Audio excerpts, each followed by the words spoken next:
On s'approche de la porte et c'est parti, on donne le signal et on s'élance dans la masse d'air.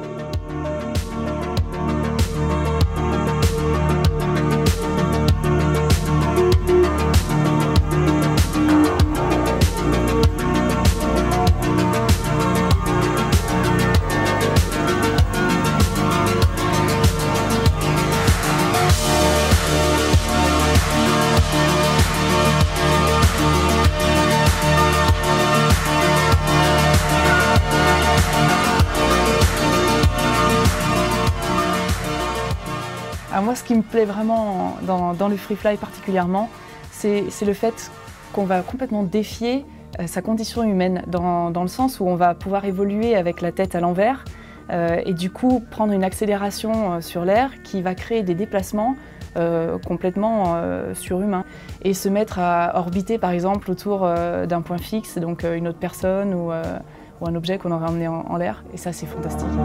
Alors ça c'est marrant parce que d'habitude Karen part plus sur la liberté que ça offre d'être dans le ciel et moi plus sur la puissance, mais du coup ça commence à devenir un peu ça aussi pour Karen, je me rends compte. Mais oui, enfin, pour moi c'est clairement les super pouvoirs je sais pas, de super-héros et puis la puissance. C'est effectivement une fois qu'on est en chute libre et qu'on a cet air qui devient assez compact, assez fort, et ben si on gaine bien son corps et qu'on l'utilise à 100%, et ben on crée des déplacements hyper puissants, hyper forts, et moi c'est ce que j'adore. La façon la plus conventionnelle de pratiquer le parachutisme, c'est 4000 mètres, 4000, 4002, ça dépend des avions, parce qu'en fait c'est le meilleur compromis pour absolument tous les curseurs. Au niveau consommation, du coup prix du saut, niveau temps de chute libre, on a, quelle que soit la discipline, on va avoir entre 50 secondes et 1 minute. Ceux qui sont à plat ventre ont un peu plus. C'est juste avant d'avoir besoin de respirer de l'oxygène. Exactement. À partir de 4500, 5000 mètres, en fonction du temps qu'on va y passer, c'est oxygène obligatoire pour le pilote. Dès qu'on passe à 5000 mètres, c'est oxygène pour tout le monde dans l'avion. C'est des dispositifs très lourds, compliqués. Et on ouvre notre parachute à 1000 mètres. Donc on a 3000 mètres de chute libre. Quand on est sous voile, on a cette euphorie de « waouh, je viens de vivre un truc complètement fou, complètement incroyable ». Et sous voile, on va avoir ce temps d'observation aussi du paysage. En fait, c'est une vue qu'on n'a pas l'habitude d'avoir par au-dessus. Et puis ensuite, on se pose et là, on profite de l'euphorie pendant qu'on plie pour vite recommencer. Le vidéoman, il fait partie intégrante de l'équipe et il s'entraîne pendant des années pour la même compétition et on ne peut pas le changer en dernière minute. C'est vraiment un duo ou un trio qui est inséparable. Donc il est ultra important. On ne se rend pas compte sur un saut bien réalisé parce qu'on va focaliser sur les performeurs. Mais en fait, il faut se rappeler que lui, il a un viseur, il vole avec un œil fermé tout le temps et il va faire en sorte que les performeurs soient tout le temps au centre de l'écran et éviter en plus les effets de yo-yo. Donc c'est un boulot qui est colossal. Il doit garder une distance quasiment constante avec nous, en même temps qu'il va tourner, peut-être envoyer des figures autour de nous. C'est un troisième performeur, sauf qu'il est invisible à l'écran. Le performeur de l'ombre. Puis il y a des compétitions de soufflerie aussi. Alors rien qu'à l'échelle nationale, c'est tous les ans, c'est plus rythmé que les championnats du monde qui sont censés être tous les 2 ans et qui là en plus sont repoussés sans arrêt. Que ça on aime bien, ça nous maintient bien aiguisés. Donc c'est le tout dynamique, c'est des compétitions de vitesse en soufflerie.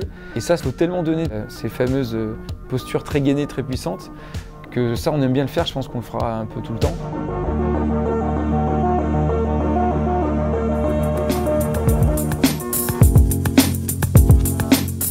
C'est une forme de compétition aussi.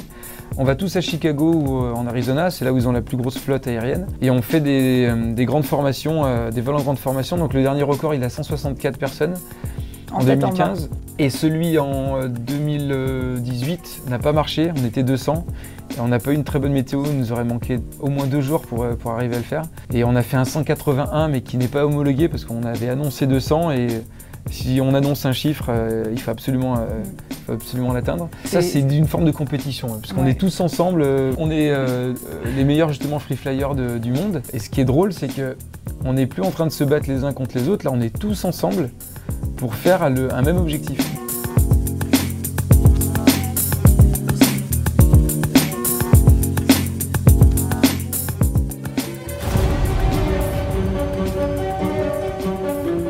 Je sais pas, il y a beaucoup de plus quand même. Il y a beaucoup de plus. Le fait déjà qu'on soit un couple, donc homme-femme, c'est vrai que dans notre discipline, il y a quand même une majorité de performeurs masculins.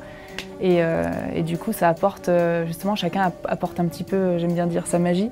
C'est-à-dire qu'il y aura le côté puissant de l'homme et puis il y aura le côté plus doux et poétique que peut apporter la femme.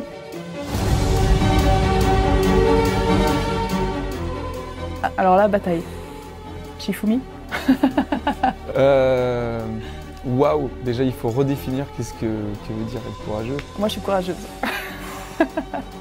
Ouais mais c'est impossible de répondre à ces questions. Je pense qu'on est tous les deux courageux, il n'y en a pas un plus que l'autre vraiment.